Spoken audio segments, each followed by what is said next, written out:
Hello Vinaka and welcome to Talk Business, and a big hello as well to our viewers across the region receiving us through Sky Pacific. On the show this week, we continue our prospects on investment in PNG. Talk Business showcases the success story of one local individual who some 30 odd years ago decided to make a small investment in the PNG market, and today it's the country's largest retail company. We also catch up with some local business representatives who were part of the recent trade mission to PNG and find out whether they'll take the plunge and invest in the land of opportunities. That's all coming up in the next half hour.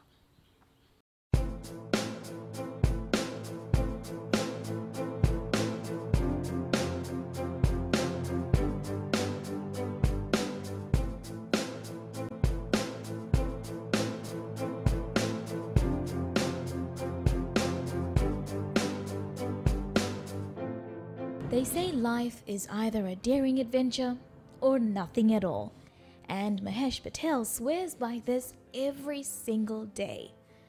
At first glance, you wouldn't even guess that this man practically owns PNG's retail sector. From pharmacies to supermarkets to even a cinema in a country waiting to be explored. But of course, this is a feat attempted by a few. And for Mahesh, it was all a sweet coincidence. It started back in 1984 when I graduated from pharmacy school in New Zealand. Went to Fiji and typical Guju boy, start his own shop, but I thought, alright, let me have a look around first. And before I left in New Zealand, actually, my boss had shown me a clip. Those days Nauru was the place to go to, phosphate mines, makes lots of money, drive Mercedes. So I applied for a job in Papua New Guinea before I left New Zealand, forgot all about it, came to Fiji, and in April '84 I got a call from my first employer here saying that I was shortlisted. Will I be still interested? So I thought, yeah, okay, I'll do it. In those days, the pharmacists didn't get paid much, $19,000. I thought that was big, wow, okay. Came up, and as soon as I said yes, that's when I went and looked for a world map, because I didn't know where Papua New Guinea was. Bit sheltered, living in Ba and then to New Zealand, so that was the big smoke. And decided to come up here in June of '84, so it'll be 30 years next year. 18 months on the job in a land he barely knew. It was then when he realized he could turn his fortune around. About '86, that was my first real job that I'd worked here in Papua New Guinea, and that was the first and the last time I got fired as well. So because my bosses found out that I was looking at opportunities, he thought, well, hang on. He gave me a one-way ticket back to Fiji, and I thought, okay, well, that's good. That sort of drove me a little bit more to sort of say, let's pursue this. It was scary because I was in a country where I hardly knew people. When I didn't know anybody. The first night I arrived here, I had to look at the phone book to see if there's any names that I was familiar or didn't know a soul. 24 years old in an unfamiliar setting with no support apart from that of his family. What drove this man to become the successful entrepreneur he is today? So, '87 we started our first store. And like most things, when you start, a one-store operator doesn't take you very far at all. So we thought, okay, economies of scale. So we started duplicating. I got a sort of soft entry in because the first store was inside a department store. So we didn't have to go and set up, build or anything. We needed the stock and staff and start trading. And that's how it all began. In '88 I got married here. My wife is of Indian origin, out of the UK, and she's a pharmacist as well.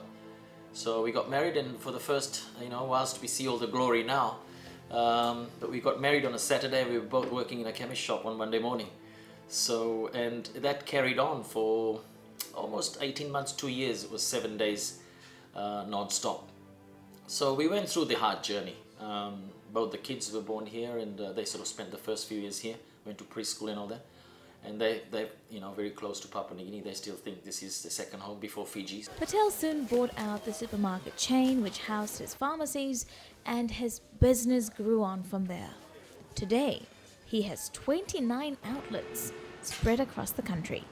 However, he feels though that many rural dwellers don't have access to his outlets let alone medical supplies. I've been to remote places with our community service projects where we've gone to places where initially they thought I was a politician because nobody visits them.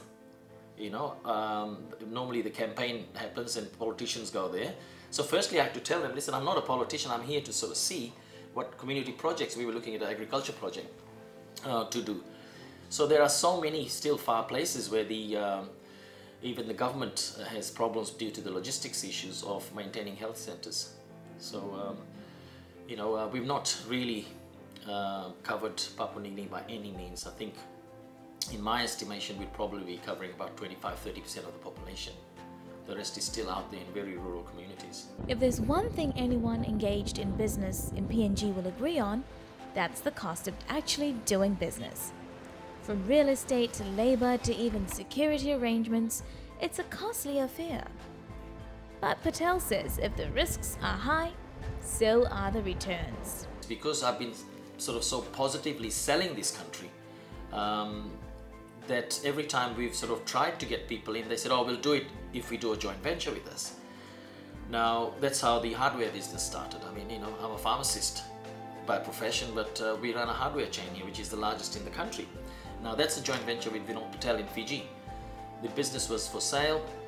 I said, why don't you guys look at it? There's a great potential. And eventually they said, oh, well, it's great, but we'll do it if you do it. So we've done a joint venture. Similarly with cinema. You know, I've been asking Damodar to sort of come across here. I said, there's no multiplex cinemas in the country. There were about 20 years ago, but then it fizzled out. So it's taken a lot of these years, and we just opened one about 12 months ago, and we're building our second one now. Similarly, we're talking to a couple of other enterprises, but you know, I don't think there is any question of feasibility or viability issue. I think it will work. You just need to take the plunge and realize that, hang on, you've got the population on your side. You've got the resources, you've got the GDP. I mean, cost of entry is definitely expensive, but you'll get your returns. We're a public company. Look at the numbers that we've got. It's available on the website. So, you know, I think people in Fiji are probably too comfortable in their little zone. You know, it's a great lifestyle. You know, they've done business in Tonga, Samoa, small islands, great. PNG is a difficult terrain, but that's where the returns are. That's where the growth will be. For someone who literally made his empire in the land of the unexpected, says the idea is to simply take the plunge. The next thing as I said, you know, next thing I'll end up owning a chicken farm and opening this and doing that, and there's only so much we can do. And that's what I've been saying to most of the guys that I've met over the last 3 or 4 days. I said, you know, bite the bullet and do it. And it's really something, I mean, going back, you know, I came here when I was 24, 25, young and adventurous. I think I'm still young, but but you know, it's for the next generation. I mean, all the Fiji business houses you see, it's really for the next generation of people. They've gone and studied overseas or studied in USP and stuff. You know, it's easy to just sink into the family business or the current environment. The idea is to take the plunge, come up here, you know, be adventurous. So what about the security issue? Is it safe to venture out into business in PNG? When people say, oh, PNG is not safe, I sort of say, compared to what? You know, there are a lot of places in the world where the security is a major concern. Papua New Guinea, to say in a word, I sat next to a lady on a plane from Hong Kong some years ago. And I said to her, what are you doing in PNG? Aren't you sort of afraid? This and that just prompted the question. She says, no, PNG is not dangerous, it's intimidating. Because people just don't know what to expect. Security is an issue, but I don't think it's something that's going to stop people sort of, you know, doing business here. I've been here, my wife lived here for about 10 years, and she still loves coming here. She's not worried about security. You take your precautions. I live in Sydney and I lock my cars when I drive. I do it here. Why would you do things differently? In Bar, where I've grown up, I grew up when there was no locks or bars. In Bar Town now, we have to lock our gates. We've got mash grills. So what's different here? You know, so I think it does get blown out of proportion, and people like to sort of play on that a bit. Patel acknowledges that there is a risk factor, but local businesses must weigh in the cost against the returns. We've got people from Fiji doing business here, and I'm saying, why have they not grown to the size of Fiji? is because they're doing exactly that. Oh, we'll just export there, we'll just put a junior level or medium level manager there and they'll make our business. So I think people of Fiji need to get out of their comfort zone. That's the keys. And it's, you know, it's difficult, but I think a lot of people I've seen, well, the number of people from Fiji is increasing here, and I've found that a lot of people who have come here have actually started enjoying it, you know, and they probably won't go back, like me.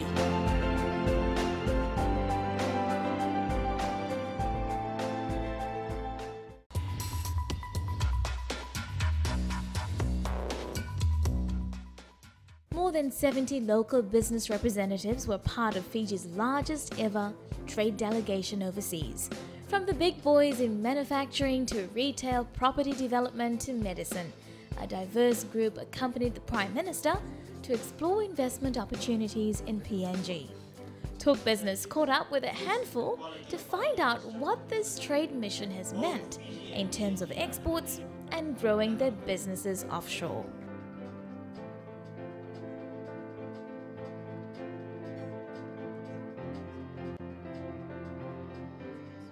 For us to actually come in here,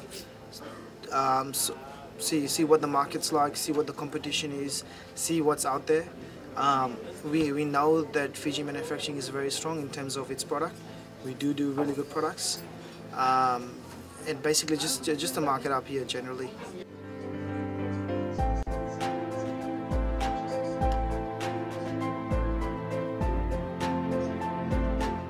I think the high cost of business is precisely a deterrent here, and let's say those that have gotten here early are really in a vantage position because they are in a position of having acquired these assets on the ground at reasonable cost.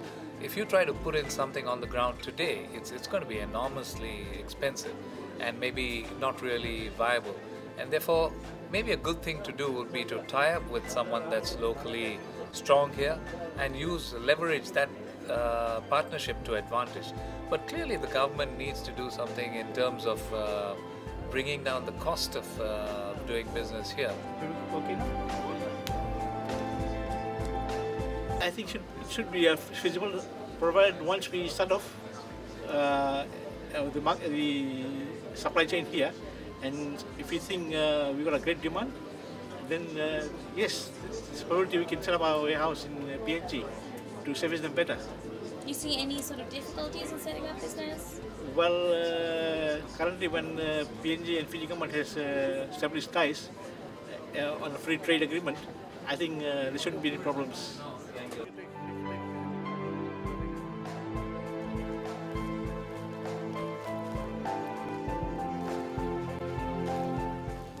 That whilst the tariff has been removed from these goods into PNG, they still have a problem that the products go to the port of Lae, and then from there it's then transshipped into PNG port. So they have an issue about the transshipment of goods and the additional cost there. But that doesn't mean that we won't be able to get in. It's a matter of time. I think most of the companies that we've been talking to, they have taken up prices. They've check on their costings, and if it's favorable, then I'm sure that the orders are going to be coming in.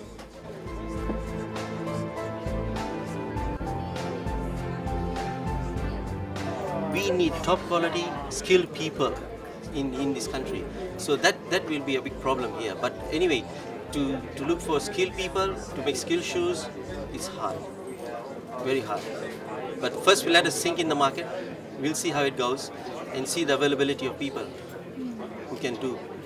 Of course, if we do any business here, or if we get any project here, we will try and bring our partnership with the local industries, local companies in Fiji to here. For example, we have basic industries.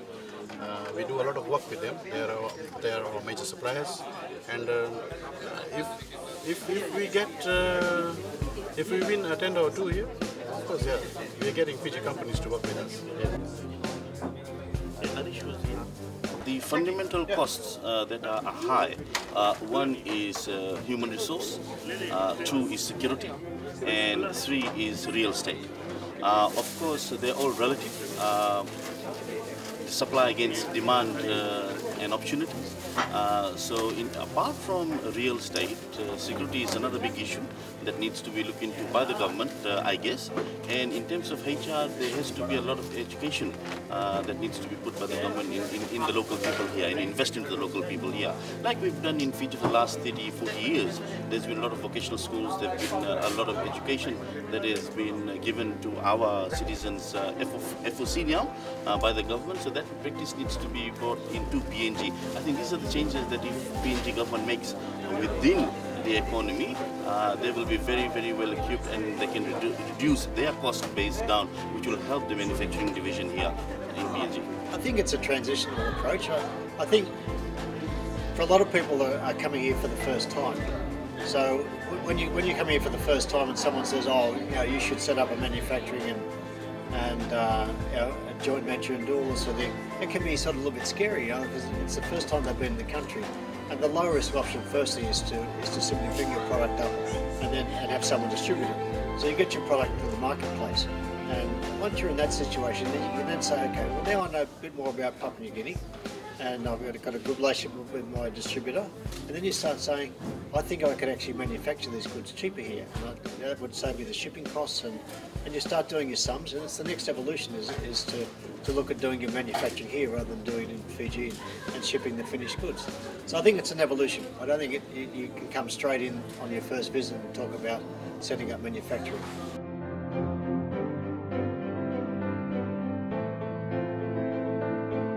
If it's going to take 35 days for us to bring a container from Fiji to PNG, it's senseless. You're talking of products that are, relatively reasonable shelf life, maybe 6 months, 9 months. By the time they get here and get onto the shelves, they're close to expiry. So it's stale and it's not really all that hot. And therefore, I think the government could well do with incentivizing in some form direct shipping routes between Fiji and PNG, and I think that would be a huge help. And then there are attendant costs here which maybe the government of PNG ought to look at. I'm told that the cost of clearing a container is the same as the freight that we pay out of Fiji to PNG. Now these are unsustainable costs, and unless they come down, I think doing business in PNG is always going to remain very expensive, and the figure of 7.5 million that we talk about as a market is going to remain a mythical figure. Well, I think others are doing so, it will be the same for me, but we can be still cheaper than other people. We are direct importers and manufacturers, so we can probably do better pricing. As I said in the first place, the quality makes a difference. We give him quality price, quality shoes. So the price is reasonable. When you get a quality price, that's cheaper than what others are selling. The big thing is labour. I mean, it's fine to say we want to create 1 million jobs and have a manufacturing base here, but that takes time. That takes a lot of training and skills to do that, and you can't do that overnight. So the first thing is training. You've got to have the right people. So there's a lot of training going on with the LNG projects that have been happening, and maybe some of those skills are transferable into other manufacturing type roles. But that will take some time to come out. A lot of people are still involved with that project. The cost of doing business is still very high here, though, isn't it? Very, very high. It's logistics here. Security issues are high. The cost of real estate is very high. So the cost of living is high.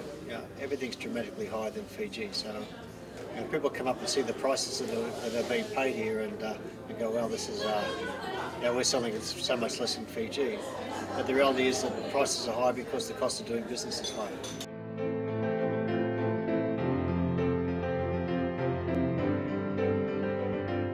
Security issues here, and there are issues in any country you go to.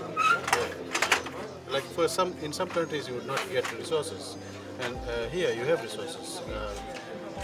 I think it's only a matter of harnessing those resources. To an extent, it's also probably hyped up. It's spoken about, and a lot more than I think the gravity of it is spoken about more than it really is on the ground. But then the issue of security is really there's a kind of a chicken and egg thing here. Security issues will come down if jobs are created. because income has to be distributed much more wide than what it is today, and those are the social elements that have to be put in place. But if you don't distribute the income, security will be an issue, and if security is an issue, then jobs will not be created, and therefore income doesn't get distributed. So it's a bit of a chicken and egg, but someone has to make the intervention somewhere and change a few of these things. They've got to make sure they understand the security situation, and the best way to do that is to have a good partner that you're working with who'll guide you through the security issues. So the JV is the best way to go, is it? Yeah, so as I said, distributorship first, and then if you are manufacturing or going further, a joint venture type operation, yeah, is absolutely the way to go.